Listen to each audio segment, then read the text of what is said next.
Hello YouTube. Today this video is going to be more about crested geckos. The last video that I posted was garbage. I'm just going to tell you it was just not good at all. So hopefully this one will be a little bit better. We're going to talk a little bit about some fascinating facts about crested geckos. I got some cheat sheets here today, some stuff that I learned off of the internet, and some stuff that I already knew. First of all, the word ciliatus, the part of the scientific name, is Latin and it means eyelashes or fringe. I had no clue.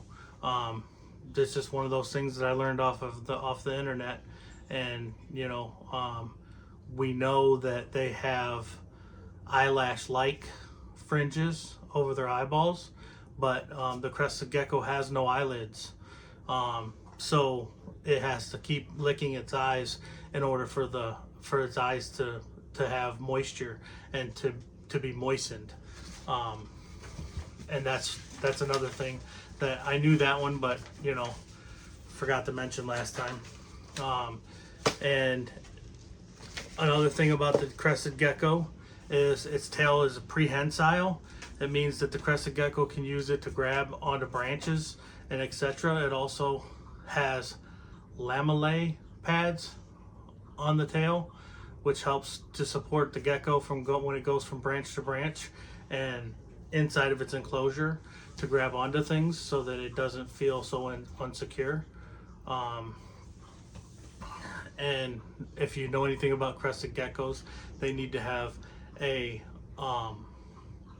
taller tank because they are arboreal, meaning that they like to be up high in trees and branches, and that's how they hide from predators. The crested geckos can't regrow its tail, and the crested geckos lose their tail when they get scared, stressed, or they think that something is going to attack them. And they do this so that they can get away from predators. Something else that I've learned about crested geckos is that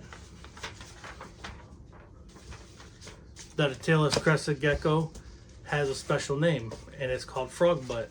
A lot of people call it frog butt because, well, it looks like a frog when after it loses its tail.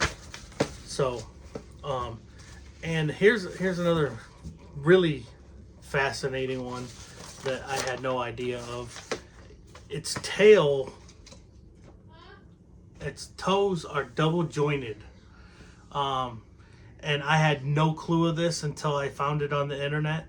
And when it stands up, it's doing so with its toes that curl upward. It means that they're double jointed. And if you know, when a crested gecko goes to walk, its toes will curl up, and then they'll put their toes down with their I guess you'd call it the backs of their feet would come down first and go down. I had no clue of that they were double jointed. Like I said, I'm learning just as well as everybody out there. And every crested gecko is unique in appearance. No two crested geckos look the same. No two crested geckos have the same markings. They all look different, and they are all unique in their own way. Some crested geckos are a little bit more flighty than others, but you can get that tamed out of them with just handling them. The more you handle them, the more tame that they will be. They can change colors, and when they change colors, it's not really changing colors. It's called firing up and firing down. And what happens is the darker the gecko gets and more vibrant it gets, that's what they call firing up. And firing down means that they get more pale and I guess like whitish. I don't know, but pale is the best word to explain that. Did you know that a crested gecko sheds quite a bit? young crested geckos, babies all the way up to juveniles, they shed their skin up to once a week, once every week, and they eat their skin.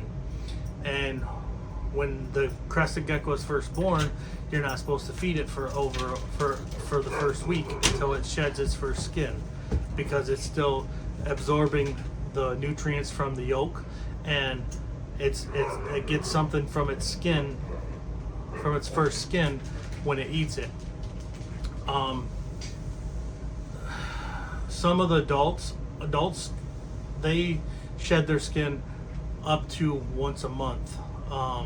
Now they eat their skin as well. I don't know what nutrients they get from it, but if you ask me, I wouldn't want to eat my own skin. But that's something that they do, I think, to stay away from predators as well. I'd have to look into that a little bit more, but like I said, I think maybe that's what happens there.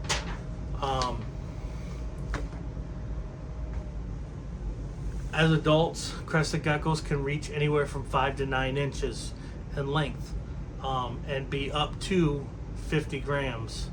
How you would classify a juvenile is anything from 2 grams to 15 grams, and then that would be a baby, and then the juveniles are 15 to 25 grams, and then 25 grams and up would be considered an adult. And there is, if you're curious on that, there is a table on the internet that you can find, and it gives you at what age your crested gecko is supposed to be this many grams, and it goes through that all the way up to adulthood. It goes from 2 months, your crested gecko should be this many grams. At 3 months, it should be this many grams, and then so on and so forth. Crested geckos have 2 rows of spines, and these spines go from the head all the way down to its tail.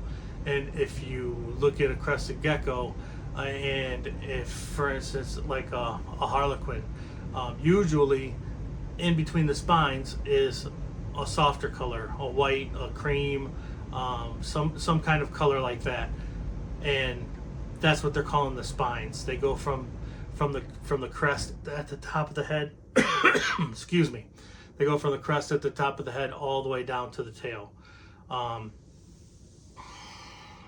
Did you also know that crested geckos can become pretty talkative? They make chirps and barks just like the lychees and other geckos.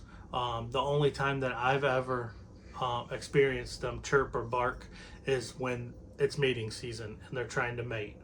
The lights go off, and then they start to try to chirp and bark at their mates to try to get them to breed. That's another video that we'll be going over next week. We'll go over breeding habits of the crested gecko, and we'll go through that. When crested geckos want to attempt to ward off a predator or call a mate, that's when it sounds like the chirps and the barks. A crested gecko has a unique diet. It's an omnivore, and that just means that they like meat, and they like their crested gecko diet.